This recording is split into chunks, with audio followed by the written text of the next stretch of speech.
سلام بیننده عزیز، با سرخط خبرهای امروز چهارشنبه 12 ایول من تویری سفر همراه شما هستم. برکناری سرداری بازرسی دولتی اتومبیلی در تاجیکستان، گناهکار دانستن 5 ملتکارای روس در قتل مهاجران، درخواست از حکومت تاجیکستان برای رهایی بزرگمهریاروف و هشدار از فلاکت بشری در ایران چندی از خبرهای امروز در برنامه است. امامعلی رحمان رئیس جمهوری تاجیکستان سهراب قرمانزاده سردار بازرسی دولتی اتومبیلی و یاگهی را از منصبش رانده است و جای او روز 12 ایول گنرال رستم میرزا مرادزاده را تعیین کردند. سردار بازرسی دولتی اتومبیلی را در شهر دوشنبه نیز دیگر کردند. تغییرات کادری در این اداره وابسته به وزارت کارهای داخلی در حال صورت گرفت که ماه‌های اخیر صدمه در راه‌های تاجیکستان افزوده است. تنها در حادثه 2 ایول در ناحیه فیض‌آباد 11 نفر به هلاکت رسیدند و 4 کس دیگر مجروح شدند.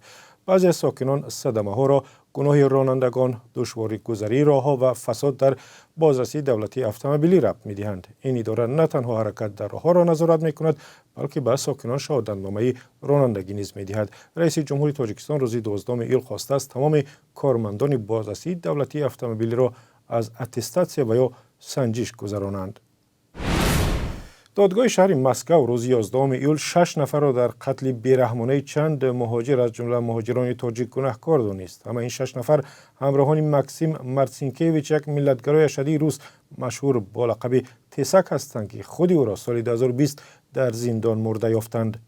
مفتشان میگویند تسک و همراهانش سال 2003 دو مهاجر را با پیشنهاد کار ساختمانی فریفته، یکی را با تبر کشتند و دومی را نفسگیر کردند.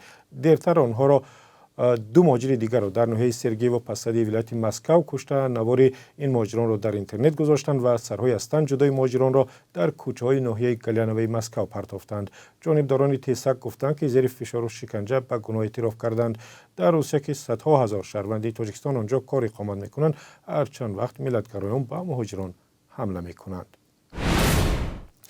کمیسیون حقوق بشری توم لانتوس در کنگره آمریکا از حکومت تاجیکستان خواسته است که وکیل زندانی بزرگمهریاروف را فوراً و بدون قید و شرط آزاد کند.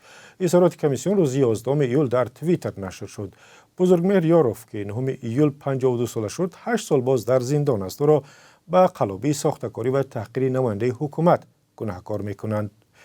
کمیسیون حقوق بشری توم لانتوس در کنگره آمریکا میگوید وکیل دفاع تاجیک را بیگناه از آزادی محروم کردند. این زمان بررسی پرونده چهارم به ضد بزرگمهریاروف در زندان جریان دارد. او را به مورد دیگری قلابی متهم می‌کنند. خودش و نزدیکانش همواره گفتند که هیچ گناهی ندارد.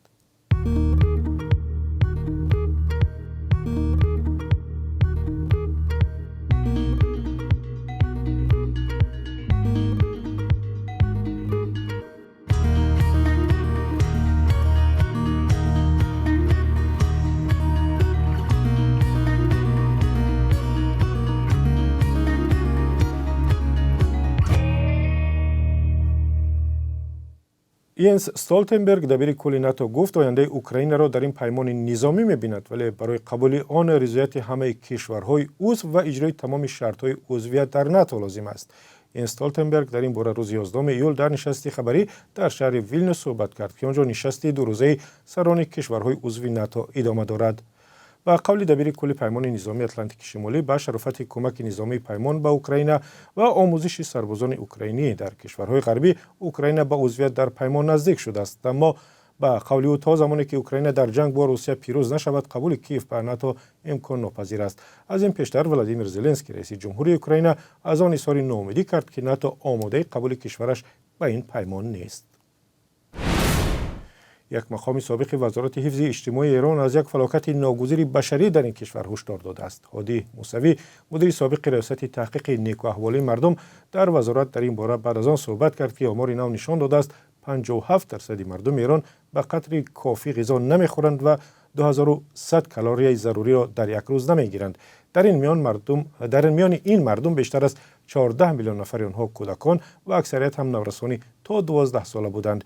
اقتصاد ایران به سبب تحریمات کشورهای غربی و مدیریت نادرست حال تباهی دارد و بارشات کمی امسال هم سبب کم حاصلی و تولیدات کمتری محصولات غذایی شده است.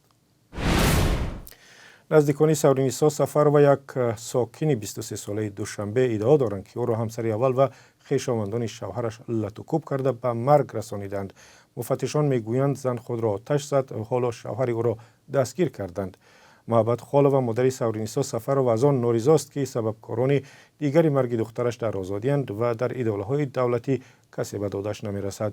این حادثه بحثی به خودکشی رساندن زنان و چند همسری و محاکمه خودسرانه در تاجیکستان را برملا کرده است. در این باره گزارش مفصل داریم که بعد از 4 ساعت در برنامه خبری و تحلیلی اخبار آزادی پخش می‌کنیم. و حالا قربی ارزی خارجی در تاجیکستان. بانک ملی امروز ارزش روبل روسی را اندک بالاتر برده است و 1000 روبل روسی به 121 سامانی برابر است. در بانک‌های تجارتی می‌تواند قرب اندک بالا و پایان باشد. 100 دلار آمریکایی 1092 سامانی و 100 یورو 1199 سامانی است. سپاس از شما برای همراهی. پس از 4 ساعت با برنامه خبری و تحلیلی اخبار آزادی به خدمت شما برمیگردیم. تا دیدار.